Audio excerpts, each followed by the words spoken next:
আপনারা যারা প্রতিবন্ধী রয়েছেন, আপনাদের বুদ্ধি ঠিক আছে, আপনারা বাংলাদেশে চান যে একটি সংস্কার প্রক্রিয়া বাস্তবায়ন হোক, কিন্তু আমরা অনেকগুলো মানুষকে দেখি যাদের হাতও ঠিক আছে, পাও ঠিক আছে, চোখও ঠিক আছে,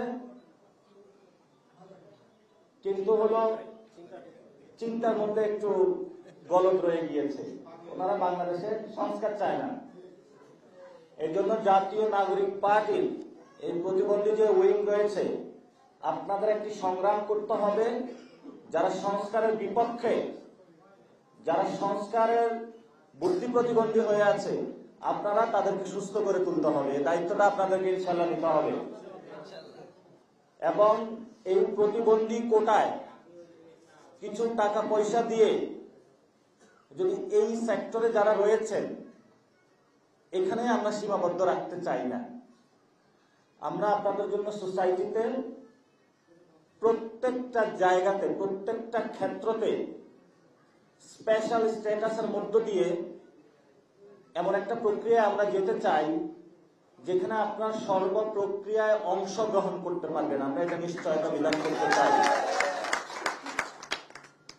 এবং আমার এই যে নাবিদ নওরোজ ভাই আজকে বলেছিলেন যে আমাদের প্রতিবন্ধী একজন নমিনেশন নিয়েছেন রংপুর থেকে, মজনু ভাই। আমাদের নমিনেশন আবেদন প্রক্রিয়া বন্ধ রয়েছে। আমরা কয়েকদিনের মধ্যে ইনশাআল্লাহ প্রার্থীতা ঘোষণা করব। নতুন এবং ফিরে আসা গ্রাহকদের জন্য নগদে চলছে ক্যাশব্যাক সহ প্রতিদিন হাজারো উপহার জেতার সুযোগ। হবে আশা আর ফেরা, সারপ্রাইজ সেরা।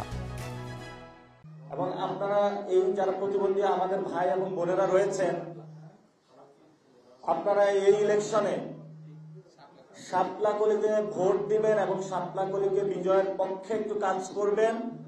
কারণ শাপলাকলি এই ইলেকশনের সংস্কারের পক্ষের প্রতীক।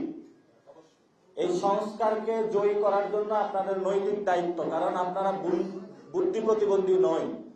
যারা মাঠে বুদ্ধি প্রতিবন্ধী রয়েছে, যে মার্কাগুলো রয়েছে সংস্কার চায় না, সেগুলোর উপরে শাপলাকলিকে বিজয় করে নিয়ে আসতে হবে ইনশাআল্লাহ। এবং আমাদের যে ইশতেহার হবে, সেখানে আমরা বলেছিলাম আমাদের স্পেসিফিক জায়গায় আপনাদের জন্য ইশতেহারের একটি অংশ বরাদ্দ থাকবে।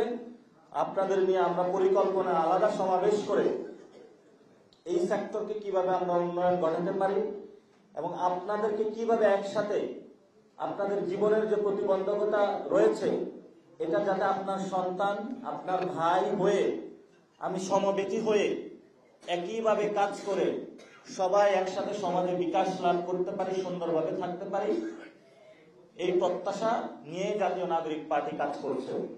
এবং আপনারা আমাদের এই লড়াইয়ে থাকবেন।